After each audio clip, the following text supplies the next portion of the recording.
Have you ever wondered if you should start a new ministry at the church? Maybe you've had someone come up to you with an idea that they thought would be a great idea for the church. Maybe you've got some ideas of things you could do at the church.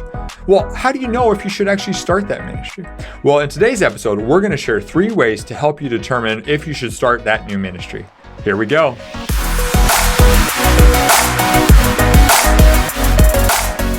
So when I first started in my first pastoral ministry position, I was coming on board to help the church navigate a huge transition. We were a church that had Sunday school on a regular basis, and the church was shifting to a small group ministry. We called them life groups. And so it was at that moment when they hired me on to come help, because it was going to be a big change for the church, and it was in the adult ministries area of the church. So they needed to have another person help to make this change happen. And so I had the privilege of coming on from the beginning and closing down the Sunday school program that we had, which I guess I shouldn't call that a privilege. That's right. In fact, I think I share a story about one of the things that happened in one of the other episodes. I don't remember. But then we shifted to starting this new ministry, which was a small group ministry for the church. And so the reality is, this is something that we have to do in ministry often, is we have opportunities, people have ideas, there's vision, there's thoughts from the Lord of starting new ministries. Right. So the question is, what merits the start of a new ministry? And so that's why we want to talk about today in the next few minutes of what are some steps we can take to determine if we should start a new ministry in the church. Well, the very first thing should go without saying, but we're going to say it anyway. You need to pray for wisdom from the Lord, because, Jonathan mentioned, people come up with ideas, you come up with ideas. Everybody's got ideas. Right. But the reality is, if you are just listening to every little idea, you're going this way, that way, and every way, you're going every which way. Yeah. You need to pray for wisdom from the Lord. If you do this on your own, you're going to do it at your own peril. Yeah. God will validate a great idea. Maybe something comes to you and you say, well, I never heard of that idea, but God can validate that, and He will, as you're praying for wisdom. Yep. And He can redirect you even to an idea that maybe you heard along the way that might be a different direction than you were thinking otherwise. But praying for wisdom is going to help you. Yep. And with this one, this is take your time.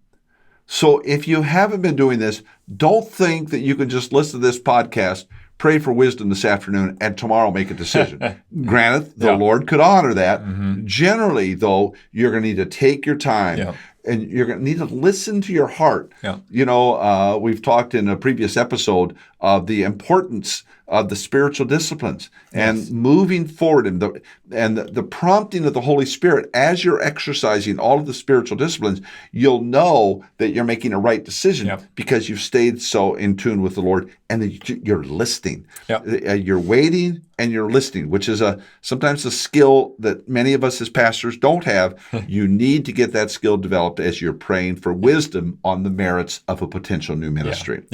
Second thing is to identify the need. So we don't want to just start a ministry for the sake of starting a ministry, or it's a bright idea of somebody. Someone has an idea. Someone says, "Hey, I have this passion for the basket weaving ministry. Can we start that?" Well, how does that fit in the overall context of the church?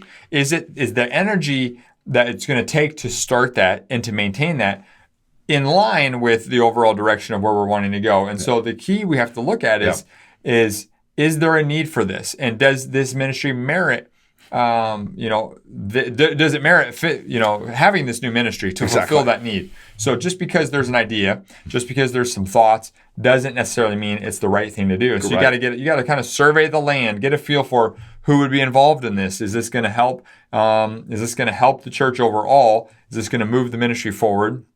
And does it make sense for our church? These are questions we have to be asking ourselves. And the other thing with that, Jonathan, is don't get caught up in, is this the trendy thing to do? Yeah, good point. I mean, I'm telling you, pastors, we're credentialed ministers. We know the drill. Oh, this guy over here is doing this. Oh, this one over here. Don't chase after that. Yeah. That's where you really have to identify the need of your body. Yeah, just because it's the latest fad doesn't mean it's right for you. That's right. Exactly.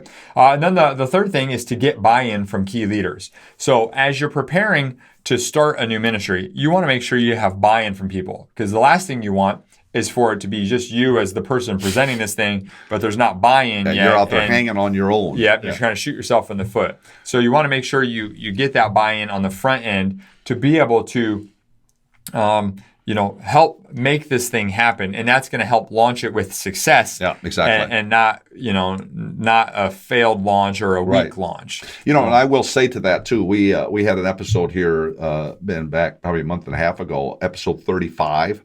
Would be worth you looking at how a pastor's duties and responsibilities change as the church grows. Mm-hmm. So you're looking at putting on a new ministry, and it may change the way you have been functioning, the way you have been operating. It'd be worth taking a look or listen to that episode as you're moving forward with the whole idea of evaluating the merits of a new ministry. Yeah. So as you're getting this buy-in, you want to make sure that you're talking to the key leaders, that you're painting the picture, that you're really developing the why. Exactly. So that way you can, as you go to present it, if this is something you present to the whole church, hey, we're starting this new ministry, like in my small groups example that I mentioned at the beginning of this episode, that was one where, this was a church-wide announcement. Deal. Yeah. So this was a massive adjustment we were making. And so there was a whole presentation that had to happen. We started in smaller circles of people and slowly built out to where we eventually presented it to the whole church. You may have something like that, and if you do, that's where this buy-in really comes into play with those key leaders. So and that I think with that, you need to be prepared for the potential fallout when you're doing something major. You're going to have some people don't like it. Yeah, and it doesn't mean it's not the right thing to do. But you just need to be prepared for the potential fallout as you move forward to get the gain that the Lord has in store for you. That's right. Just a recap. Yeah, just a quick recap on this, very simply. Pray for wisdom, identify the need, and get buy-in from key leaders. This is a very simple set of 3 steps that you can take in determining whether it is you should start a new ministry. Now, that we're not talking about the mechanics of actually starting it, but it's this determination that you're doing as a pastor, trying to say, should we move this direction? If you'll pray for wisdom, identify the need, and get buy-in from key leaders, you're going to see some very, very good things happen. That's right. I want to mention to you as well that during this period of time between the 1st and the 15th of October, we have a partnership with Ryan Wakefield over at Church Marketing University. We were privileged to be co-founders of Church Marketing University back, oh my goodness, it's been almost 4 years ago. It's been a while ago. Yeah. And Ryan has done a phenomenal job with creating a resource for you as pastors and church leaders called Church Marketing University. So just go to leaders.church/CMU, leaders.church/CMU, and take a look at that all that Ryan offers. I'm absolutely amazed at what he has put together for pastors and church leaders. In fact, Ryan's going to be up on the next 2 episodes. That's right. So just pay attention to these next 2 coming up, and you're going to I think, get great value from listening right to the guy who probably is the premier leader in American and Western church culture on marketing the church, because there are great things happening at your church, and you need to be communicating those things to people outside the church for the mission to reach spiritually lost people with the gospel. That's what marketing is. That's exactly what it is. So just go to leaders.church/CMU and jump right in there. Yep. Anything else? That's it. I think we're good to go. Thanks so much for hanging out with us today. Make it a great one, and be blessed. Hey, Jonathan here. Real quick before you go. Everything in your ministry rises and falls on your leadership. So investing in your leadership is essential to staying healthy and growing the ministry. And that's why I want to invite you to join us inside the Leaders.Church membership.